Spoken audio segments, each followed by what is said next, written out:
मेरे कंधे में गोली लग चुकी थी। मैं पहाड़ पर चढ़कर गार में जाने की कोशिश कर रहा था। उस वक्त अगर मैं अपना पिछला कदम उठाकर आगे को रख रहा था तो उसमें सिर्फ मेरी कुव्वत इरादी का अमल दखल था, वरना मेरी हालत ऐसी नहीं थी कि खाली सफर ही कर सकता। कुजा चढ़ाई चढ़ना। गार के धाने के करीब पहुंचकर मैंने अपनी राइफल और झोला वहीं फेंका और सिर्फ आईकॉम सेट झोले से निकालकर ऊपर की जाने बढ़ गया। जख्म से बहने वाला गाढ़ा खून जख्म के मुंह पर जम चुका था। जख्म पर बांधी गई चादर भी अकड़कर कंधे ही का हिस्सा बन चुकी थी। मैं चींटी की रफ्तार से हरकत कर रहा था। हर 10-12 कदम के बाद मुझे सांस लेने के लिए बैठना पड़ता। सूरज पहाड़ के पीछे गायब हो गया था। तेज हवा चलने लगी थी जो उस मौसम में भी मुझ पर कपकपी तारी कर रही थी। ये एक नई अजियत थी। सर्दी, दर्द, बुखार, थकन, दुश्मनों का खौफ, नाउमीदी और मौत की आहट। उस वक्त जाने मैं किस किस कैफियत से गुजर रहा था। पलवशा जिससे बात करने के लिए मैं बुलंदी का अजियतनाक सफर तय कर रहा था, उसकी जात से भी मुझे कोई खास उम्मीद नहीं थी। ये भी मुमकिन था कि बुलंदी से राब्ता ना हो पाता और ये भी मुमकिन था कि वो कोई बहाना कर देती, बल्कि ये कहकर जान ही छुड़ा लेती कि कबील खान के बाद मैंने यूं भी तो तुम्हें कत्ल करना था। अगर देखा जाता तो रात के वक्त उसका अकेला सफर करना भी तो मुश्किल काम था। गो वो एक बहादुर लड़की थी, मगर उस वक्त वो अकेली मेरी तलाश में तो अपनी पनाहगाह से नहीं निकल सकती थी। और फिर उसकी माँ को क्या पड़ी थी कि किसी गैर के लिए उसे इतनी रात गए जाने की इजाजत देती। लेकिन कहते हैं डूबते को तिनके का सहारा होता है। रात को न सही वो सुबह सवेरे तो मुझे ढूंढते हुए आ सकती थी, और अगर मैं अजियत भरी रात गुजार लेता तो अगली सुबह मुझे कोई न कोई मदद मिल जाती। मेरे जहन पर आहिस्ता आहिस्ता अंधेरों की जलकार होने लगी थी। ज्यादा खून बह जाने की वजह से मेरी हालत नागुफ्तबे हो रही थी। इन सारी तकलीफात का मुकाबला करते आखिर मैं ऊंचाई पर पहुंच ही गया। उस इलाके में हवा उमूमन मगरिब से मशरिक की तरफ चलती है। उस वक्त मैं पहाड़ की जुनूब मगरबी जानिब मौजूद था और इसी वजह से मैं बराह रास्त हवा की जद में भी था। पहाड़ी की चोटी पर पहुंचकर मैं दूसरी समत 2-3 गज नीचे होकर एक बड़ी चट्टान की आड़ में हो गया। वहां हवा की बराह रास्त जद में आने से बच गया था। 5-10 मिनट मुझे अपना सांस बहाल करने में लगे। उसके बाद मैंने घड़ी की अंदरूनी लाइट जलाकर वक्त देखा। 8:15 हो रहे थे। मुझे डर हुआ कहीं पलवशा ने 8 बजे आई कॉम सेट ऑन करने के बाद कोई कॉल ना आती देखकर आई कॉम को बंद ही ना कर दिया हो। यूं भी जब से वो गई थी मैंने एक बार भी उससे राब्ता नहीं किया था। मेरे दिमाग में आहिस्ता आहिस्ता अंधेरा फैल रहा था।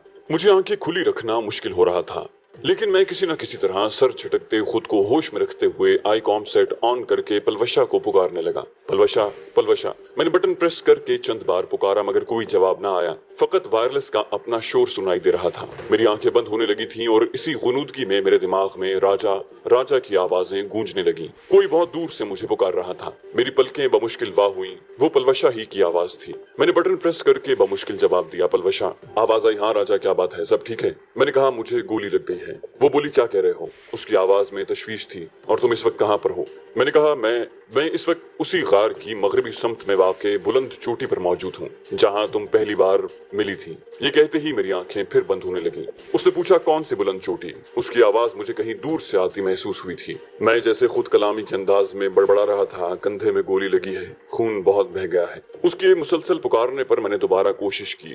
वो बोल रही थी, अपनी जगह के बारे में बताओ राजा। मुझसे वायरलेस का बटन भी बड़ी मुश्किल से दबाया जा रहा था। मैंने बमुश्किल कहा, गार जहाँ रात गुजारी थी, इकट्ठे पहाड़, मगरिब में सबसे ऊंची जगह जिसके दामन में चल गोजों का जंगल। और मेरे दिमाग में गनूदगी छा गई। उसके बाद उसने क्या कहा ये मेरी समात नहीं सुन पाई थी। और फिर न जाने रात को कौन सा पहर था, किसी ने आकर मुझे झंझोड़ा। उसके साथ ही मेरे चेहरे पर गीला हाथ फेरा। राजा, मेरे कानों में बहुत दूर से पलवशा की आवाज आ रही थी। शायद अभी तक वायरलेस सेट ऑन था। मैं बेहोशी में बोल रहा था, हाँ पलवशा, मैं पहाड़ की चोटी। मुझे अपने गालों पर फिर गीले हाथों का लम्स महसूस हुआ। राजा, होश में आओ। उसके साथ ही उसने मेरे मुंह के साथ पानी की बोतल लगा दी। मुझे सख्त प्यास महसूस हो रही थी। 2-3 घूंट लेते ही मुझे कुछ होश आया और मैंने आंखें खोल दी। अपने चेहरे पर मुझे टॉर्च की रोशनी महसूस हुई। मैंने सवालिया अंदाज में पुकारा, पलवशा। वो बोली, हाँ मैं पलवशा हूँ और उठो, यहाँ से चलना होगा। मैंने जैसे खुद कलामी की थी, मैं थक गया हूँ। वो बोली, हाँ मैं जानती हूँ। उसकी आवाज मेरी समातों में गूंज रही थी।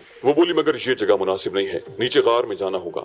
उठो, मैं तुम्हें सहारा देती हूँ। तू अनोकरहन मैं कराहते हुए उठा। बायां कंधा बिल्कुल शल हो चुका था। उसने मेरा दायां हाथ अपने कंधे पर रख लिया और सहारा देकर वो आहिस्ता आहिस्ता नीचे उतरने लगी। अपना बायां हाथ उसने मेरी कमर से लपेटा हुआ था। आधे घंटे की कोशिश के बाद हम काफी नीचे उतर आए थे।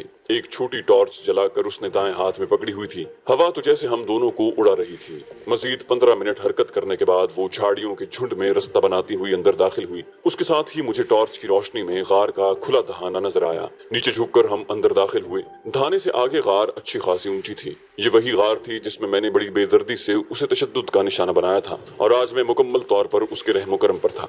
मुझे बिठाकर वो गार के थाने पर पड़ा अपना और मेरा सामान समेट कर अंदर ले आई। मैं घुटनों पर सर रख कर बैठ गया था। मेरा थैला मेरे सर की जानिब रखते हुए वो मुझे लेटने में मदद देने लगी। मुझे लिटाकर मैं आती हूँ कहकर वो बाहर निकल गई। थोड़ी देर बाद वो खुश्क लकड़ियों का गट्ठा लेकर अंदर आई। छोटी छोटी लकड़ियां तरतीब से रखकर उसने लकड़ियों को आग लगाई। चंद लम्हों में गार के अंदर आग की रोशनी के साथ खुशगवार हिद्दत फैल गई थी। गो वो मौसम आग जलाने वाला नहीं था, लेकिन मुझ पर तारी कपकपी देखकर उसने आग जलाना जरूरी समझा था।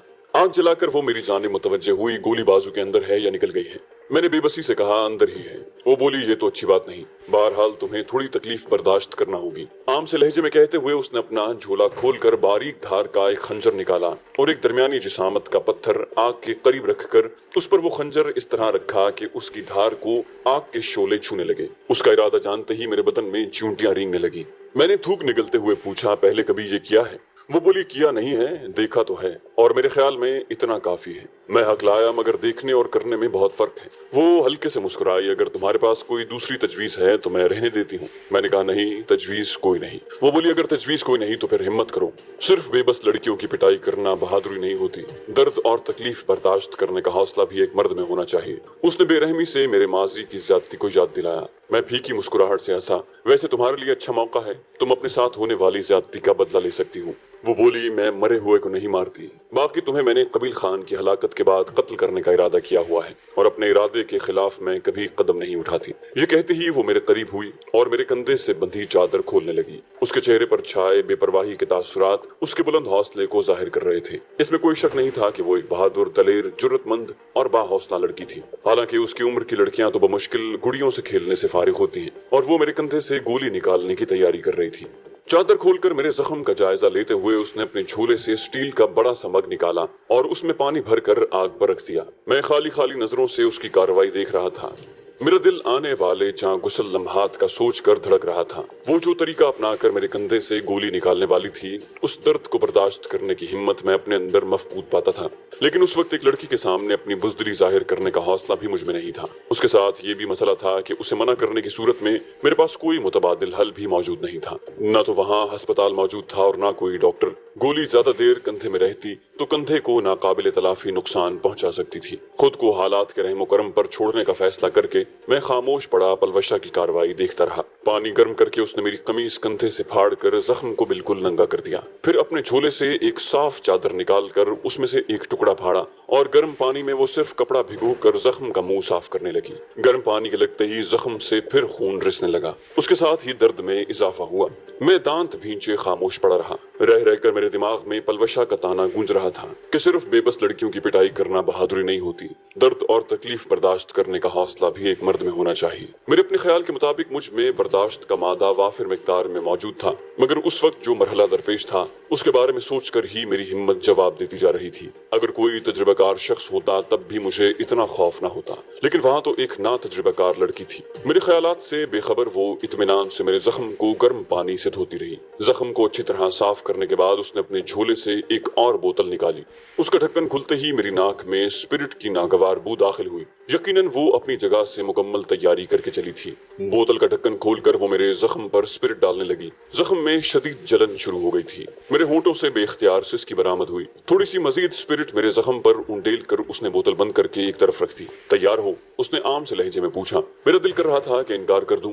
एक अनाड़ी के हाथों अपने कंधे का बेड़ा गर्क करवाना कहाँ की दानिशमंदी थी, मगर मैं चाहते हुए भी इनकार न कर सका और आंखें बंद करते हुए मैंने इस बात में सर हिला दिया। अचानक मुझे अपने गालों पर उसके हाथों का लम्स महसूस हुआ। मैंने एकदम आंखें खोल दी।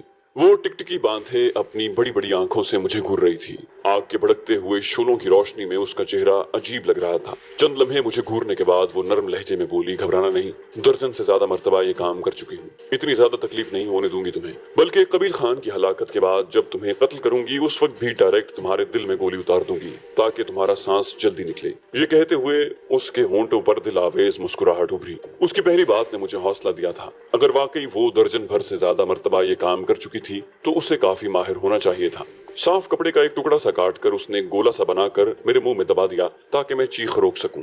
उसके बाद खंजर आग से उठाकर उसने टॉर्च जलाकर अपने मुंह में पकड़ी। बाएं हाथ से मेरा कंधा थाम कर उसने खंजर की गर्म नोक जख्म पर रखी। दर्द की शदीद लहर से मैं कांप उठा। दांत सख्ती से भींचकर मैंने आंखें बंद कर ली थी। उसने माहिराना अंदाज में खंजर की नोक जख्म में घुमाई और कंधे के गोश्त में घुसे बुलेट को महसूस किया। मेरा हाथ कांपने लग गया था और फिर एकदम उसने मखसूस अंदाज में झटका दिया। दर्द की शदीद लहर से मैं उछल पड़ा। मेरा बायां हाथ मुसलसल कांप रहा था। पता नहीं गोली बाहर निकली थी कि नहीं, लेकिन दर्द की शिद्दत से मेरा बुरा हाल था। मैं नीम बेहोश सा हो गया था और खुद को उसकी दूसरी कोशिश के काबिल नहीं समझ रहा था।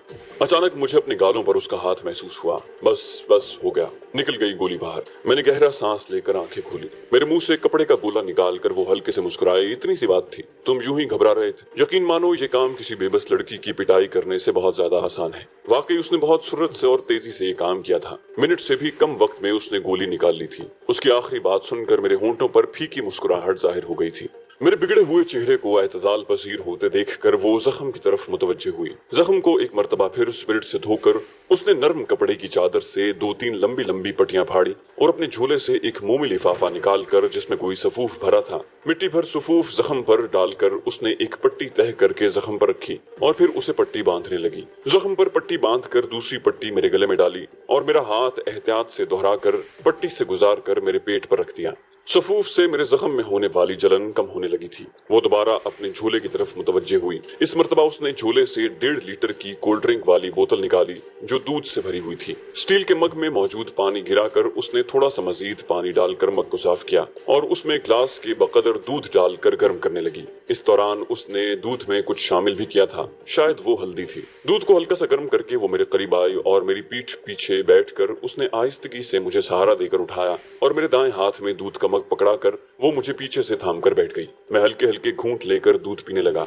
दूध पीकर मैंने अपना सर थके थके अंदाज में पीछे टेका, लेकिन अगले ही लम्हे मैंने अपना सर ऊपर उठा लिया कि उस जाने पहचाने गुदासपन को महसूस करते हुए उस हालत में भी मैं घबरा गया था। उसे भी शायद मेरे एहसासात की खबर हो गई थी। उसने आहिस्ता से मेरा सर दोबारा थैले पर मुंतकिल कर दिया। बोली, अच्छा अब तुम आराम करो, मुझे वापस जाना है। ना चाहते हुए भी मेरे मुंह से निकला, तो आने की जरूरत ही क्या थी। मेरी बात सुनकर वो हौले से मुस्कुराई। अगर ना आती तो तुम्हें मौत के मुंह से कौन वापस लाता, और ना गई तो तुम्हारे लिए मुनासिब खुराक और दवाइयों वगैरह का बंदोबस्त कैसे करूंगी। मैंने खफीफ होते हुए कहा, माजरत खा हूँ, मैंने सोचा शायद तुम पक्की वापस जा रही हो। वो बोली, वैसे तुम्हारे चेहरे पर जाहिर होने वाला नदामत का असर मुझे बुरा लगता है, तुम्हारी आदतों से भी बुरा। मैंने कहा, अब तुमने ताने तो देने हैं, गलती से मेरे काम जो आ गई हो। मैंने उसे मतून करने की कोशिश की। वो मेरी कोशिश को नाकाम करते हुए बोली, इसमें शक ही क्या है। एक ऐसा शख्स जिसे मैं कत्ल करने का तहिया कर चुकी हूँ, उसकी जान बचाने के लिए रात के वक्त घर से निकलना और इतना दुश्वार गुजार रास्ते पर बगैर आराम किए उसके पास पहुंचना, मतलब उसके बाद भी अगर मैं ताने न दूं तो कौन देगा। ये सब कुछ उसने संजीदा अंदाज में कहा था, लेकिन मेरा वजदान कह रहा था कि वो ये सब बतौर मजाक कर रही है। उसे मेरी फिक्र है। अगर फिक्र न होती तो क्या यूं मेरी हिफाजत करने पहुंचती। मैंने कहा, अगर ताने ही देने हैं तो बराए मेहरबानी तशरीफ ले जाएं, मुझे तुम्हारी मदद की कोई जरूरत नहीं। वो बोली, जा तो रही हूँ और मेरा दिल भी नहीं चाह रहा था कि तुम जैसे आदमी की मदद करूं। बस ये बात मुझे मजबूर कर रही है कि तुम मेरे दुश्मन के दुश्मन हो, इसलिए तुम्हें फिलहाल मरने के लिए न छोड़ दूं, और बाद में वैसे भी तुम मेरी गोली का निशाना बनना है। इस मर्तबा मैं उसकी बात का जवाब दिए बगैर खामोश रहा था। वो अपने थैले से एक छोटा सा स्लीपिंग बैग निकाल कर मुझे ओढ़ाने लगी। मैं उसे मुत्तला करते हुए बोला, मेरे थैले में भी एक स्लीपिंग बैग मौजूद है। वो बोली, चलो फिर ये नीचे बिछा देती हूँ। अपना स्लीपिंग बैग नीचे बिछाकर उसने मुझे उस पर लेटने में मदद दी और मेरा स्लीपिंग बैग मुझे उड़ा दिया। ड्रैगनोव राइफल और बेरेटा पिस्टल मेरे करीब रखकर वो जाने के लिए तैयार हो गई। मैंने कहा, बेहतर होगा कि तुम सुबह जाओ। वो मुस्कुराई, क्यों, अकेले डर लग रहा है। मैंने कहा, नहीं, लेकिन इतनी रात गए तुम्हें दवाएं वगैरह तो मिलेंगी नहीं, और 3-4 घंटे आराम करने के बाद हम दोनों निकल चलेंगे। अब यहाँ कितने दिन गुजारे जा सकते हैं। मेरा ख्याल है कमांडर नसरुल्लाह की बैठक मेरे लिए ज्यादा आरामदेह रहेगी। वो बोली, चल पाओगे। मैंने कहा, उम्मीद तो है, यूं भी मुझे तुम पर बिल्कुल एतबार नहीं, क्या पता कबील खान से पहले मेरा नंबर लगा दो। वो जोर से हंसी, अब की है अक्लमंदी की बात। मैंने मुंह बनाते हुए कहा, तुम्हें तो मौका मिल गया है ना बदला लेने का। वो बोली, और फिर जाने का इरादा मौखर करके मेरे साथ ही बैठ गई। उस वक्त मेरे सर में काफी दर्द हो रहा था, तो वो मेरा सर दबाने लगी, लेकिन मुझे उसका सर दबाना अजीब लगा। मैंने कोशिश करते हुए कहा, इसकी जरूरत नहीं। मुझे झिड़कते हुए उसने अपना काम जारी रखा, आराम से लेटे रहो। मैंने भी ज्यादा अकड़खानी दिखाने की बजाय खामोशी में आफियत समझी। जब वो ढीठपन से हर काम मुझे कह सकती थी, तो मुझे भी उससे सर दबवाने में कोई झिझक नहीं होनी चाहिए थी। उसके सर दबाने से मुझे सुकून महसूस हो रहा था। मैंने दोबारा आंखें बंद कर ली। उसी वक्त उसकी नर्म आवाज मेरे कान में पड़ी, वैसे तुम यहाँ करने क्या आए थे? मैं आंखें खोले बगैर बोला, मुझे पता चला था कि कबील खान अपनी तबाहशुदा हवेली को दोबारा तामीर करवा रहा है और इस सिलसिले में वो यहाँ मुसलसल फेरे लगा रहा है। बस मैं इसी बात की तस्दीक के लिए आया था। उसके लहजे में बला की खफगी थी। मुझे क्यों नहीं बुलाया? मैंने सफाई पेश की, कहा तो है मैं बस तस्दीक करने आया था। उसने इश्तियाक भरे लहजे में पूछा, तो फिर क्या रहा?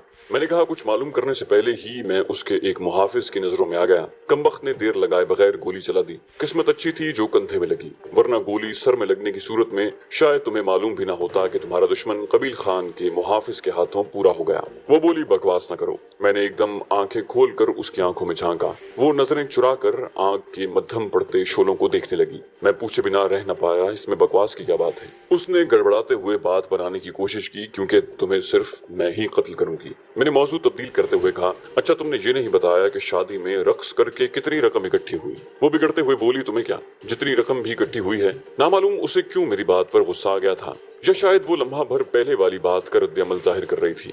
मैं धीमी आवाज में हंसा, अच्छा एक बात पूछूं? उसका लहजा इसी तरह बिगड़ा हुआ था, कोई जरूरत नहीं। मैंने कुछ कहे बिना मुतबस्सम होकर आंखें बंद कर ली। 2-3 मिनट की खामोशी के बाद वो गोया बादल नखास्ता बोली, पूछो। मैंने कई दिनों से जहन में मचलने वाला सवाल उगल डाला, मलिक सकलैन खान के बेटे की शादी में मेरे सर पर पैसे पकड़ने वाला कौन था? वो बोली, मुझे अंदाजा था कि तुम कुछ ऐसा ही पूछोगे। मैंने हैरानी जाहिर की, भला वो कैसे? वो शरारती लहजे में बोली, क्योंकि मर्द होते ही शक की मिजाज है। अभी तक शादी का पैगाम नहीं भेजा और पहले ही मुझ पर शक करना शुरू कर दिया। मैं झल्लाते हुए बोला, बकवास करना कोई तुमसे सीखे। वो जोर से हंसी, कसम से बकवास नहीं कर रही। ईमान से बताओ, क्या तुम इसलिए नहीं पूछ रहे कि उस दिन मैंने उससे अकेले में बात की और बाद में तुम्हारे सर पर पैसे रखते वक्त उसने आखिरी नोट मेरे गाल से लगाया, जिस पर मैंने कोई एतराज नहीं किया, और यही बात तुम्हें तपाए हुए है। मैंने मुंह बनाते हुए कहा, तुम में लड़कियों वाली कोई बात है ही नहीं। मेरी गोद में भी तुम बेशर्मों की तरह बैठ गई थी, तो किसी और के तुम्हारे गाल को छूना इससे छोटी बात है। वो बोली, तुम्हारी बात तो खैर और है। तुमने तो यूं भी मुझसे शादी करनी है, चाहे मैं तुम्हें कत्ल करने के इरादे से बाज ना आऊं। मैंने कहा, पलवशा हर वक्त बकवास न किया करो, कभी संजीदा गुफ्तगू भी कर लिया करो। वो बोली, अच्छा तुम कसम खाकर बताओ, क्या तुमने उस आदमी के बारे में इसीलिए नहीं पूछा कि उसकी हरकत पर मैं मोतरिज नहीं हुई थी? हालांकि इसके अलावा मैंने किसी को भी इस किस्म की हरकत की इजाजत नहीं दी थी। उसकी बात पर मैंने अपने दिल में झांक कर देखा तो मुझे उसकी बात में कोई शक महसूस न हुआ। उसका अंदाजा बिल्कुल ठीक था, लेकिन ये बात जाहिर करके मैं अपना मजाक नहीं बना सकता था, इसलिए कुछ कहने की बजाय मैंने खामोशी में ही आफियत समझी। वो बोली, अच्छा ज्यादा परेशान होने की जरूरत नहीं है, वो मेरा भाई है। क्या? मैंने हैरानी और गुस्से से उसकी जानिब देखते हुए पूछा। झूठ बोलने की कोई हद होती है पलवशा। पहले तुमने कहा कि तुम्हारा एक छोटा भाई है और माँ है, अब ये नया भाई कहाँ से निकल आया? वो बोली, ये मेरे रिश्ते के मामू का बेटा है और ये चंद माह का था जब इसकी माँ फौत हो गई। इसे अम्मी जान ने दूध पिलाया था। अब तुम्हारी समझ में आ गया होगा कि ये कैसे मेरा भाई है। मैंने कहा, तुम्हारा मामू तो मुजाहिद है ना? वो बोली, हाँ, लेकिन ये स्मगलर है। कबील खान के लिए भी काम करता है और मलिक सकलैन के लिए भी। उनकी दहशतगर्दाना कार्रवाइयों में तो हिस्सा नहीं लेता, लेकिन असलहे और नशा आवर अशिया की स्मगलिंग में जरूर मुलव्विस है, और इससे मुझे कबील खान के मुताल्लिक भी काफी मुफीद मालूमात मिल जाती हैं। मैंने पूछा, तो क्या कबील खान उसके और तुम्हारे रिश्ते से नावाकिफ है? वो बोली, क्या अहमकों जैसी बातें कर रहे हो? कबील खान मुझे कहाँ जानता है? उसे तो कुछ भी याद नहीं होगा।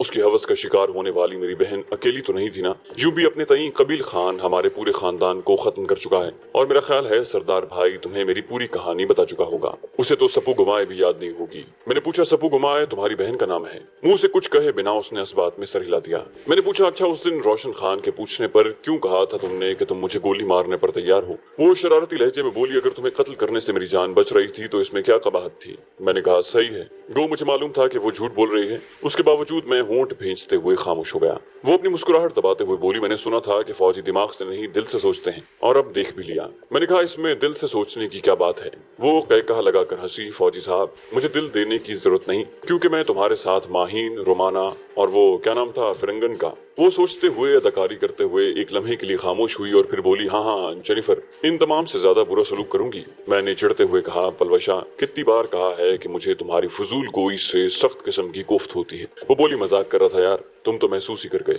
मैं सचमुच झल्ला गया था, मैं तुम्हारा यार नहीं हूँ। वो कहाँ बाज आने वाली थी, फौरन बोली, हाँ जानता हूँ, तुम तो मुझे बीवी बनाने के चक्करों में हो ना, लेकिन याद रखना कि अम्मी जान 50 लाख से 1 रुपया भी कम नहीं लेंगी, और कबील खान की मौत के बाद।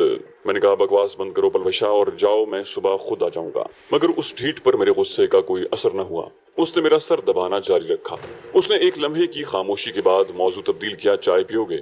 मुझे सचमुच उस वक्त चाय की अच्छी खासी तलब हो रही थी। उसकी दावत ठुकराना मुनासिब नहीं था, लेकिन चूंकि मैंने खुद पर गुस्सा तारी किया हुआ था, इसलिए जवाबन हाँ ना कुछ न कह सका। वो बोली, मेरा ख्याल है हाँ कहते हुए झिझक रहे हो कि मुझे जहमत ना हो। ये कहकर वो अपने थैले की तरफ मुतवज्जे होते हुए बोली, वैसे जहमत तो होगी मुझे, दुश्मन की खिदमत करते हुए किसे खुशी होती है। बहरहाल फिर भी बना लेती हूँ कि मुझे खुद भी चाय की तलब हो रही है। तुम्हारी फजूल बातों ने सर में दर्द कर दिया है। मेरा दिल कर रहा था कि मैं अपना सर पीट लूं। उस ढीठ लड़की को बातों में हराना शायद मुमकिन नहीं था। ना शर्म हया, ना झिझक, न कोई लगी लिपटी रखना और ना अगले के एहसासात के बारे में ही कुछ सोचना। मेरी सोचों से बेखबर अपने थैले से दूध की बोतल और मेरे थैले से पत्ती चीनी निकालकर वो स्टील के कटोरे में चाय बनाने लगी। मेरे जहन में रोमाना दर आई, कश्मीरी चरवाहन जिसके चेहरे पर सुर्ख गुलाबों की झलक दिखाई देती थी, जिसकी स्याह आंखें शबे दीजोर का मंजर पेश करती थी। बातें करती तो याकूती होंठों से फूल छड़ते, मगर वो किसी और की अमानत थी। शायद वो मेरे दिल पर घाव लगाने के लिए ही मिली थी। और अब पलवशा,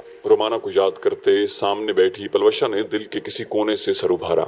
एक अनोखी, बहादुर, जुर्रतमंद और दलेर लड़की, जो रात के वक्त भी बगैर किसी खौफ और डर के मेरी मदद करने के लिए अपने घर से निकल पड़ी थी, जो किसी दुश्मन पर गोली चलाते या उसके गले पर खंजर फेरते वक्त जरा भी झिझक महसूस नहीं करती थी, जो खाली हाथ लड़ते हुए किसी भी अच्छे लड़के को नाको चने चबा सकती थी। और फिर शक्ल सूरत के लिहाज से वो भी रोमाना से ज्यादा खूबसूरत नहीं तो कम भी नहीं थी। गो लड़कों वाले कपड़े और हुलिया बनाने की वजह से उसकी सूरत थोड़ी पस मंजर में चली गई थी, लेकिन ये तब्दीली आर्जी थी। पर मुझे क्या वो हुलिया तब्दील करती है या सारी जिंदगी इसी हाल में गुजारती है, मैंने खुद से सवाल किया और मेरी सोचें गड़बड़ा गईं। बेख्तियार मेरे मुंह से गहरा सांस निकला। उसी वक्त पलवशा ने चाय की प्याली मेरे सामने रखी और मुझे उठने के लिए सहारा दिया। अपने लिए वो ग्लास में चाय डालकर दोबारा मेरे करीब आ बैठी कि चाय की प्याली एक ही थी। ताजा दूध की बनी हुई चाय बहुत अच्छी बनी थी। मेरे प्याली खाली करते ही उसने दोबारा प्याली भर दी। बोली, अच्छा एक बात पूछूं? चाय का ग्लास खाली करते हुए उसने एक जानिब रखते हुए पूछा, उस दिन तुमने सरदार भाई को उसकी बीवी की मौत का क्यों नहीं बताया? मैंने कहा, क्योंकि वो अपनी बीवी से मोहब्बत करता है और हो सकता है परदेश में ये बुरी खबर मालूम होने के बाद उसे कुछ हो जाता या ज़हनी परेशानी की वजह से वो रास्ते में कुछ उल्टा सीधा कर देता। घर में तो बहुत से रिश्तेदार भी संभालने वाले होते हैं और यही हमारे फौजियों का तरीक़ाकार है। वो बोली, ठीक है, अच्छा थोड़ी देर आराम कर लो। आग पर चंद लकड़ियां डालकर उसने अपना थैला सर के नीचे रखा और मेरे करीब ही लेट गई। मैं आंखें बंद करके अपने हालात पर गौर करने लगा। इसी तरह मुख्तलिफ सोचों में डूबे कितना वक्त गुजर गया, यहाँ तक कि कहीं दूर से हवा के दोष पर तैरती सुबह की आजान ने अल्लाह पाक की किबरियाई का ऐलान किया।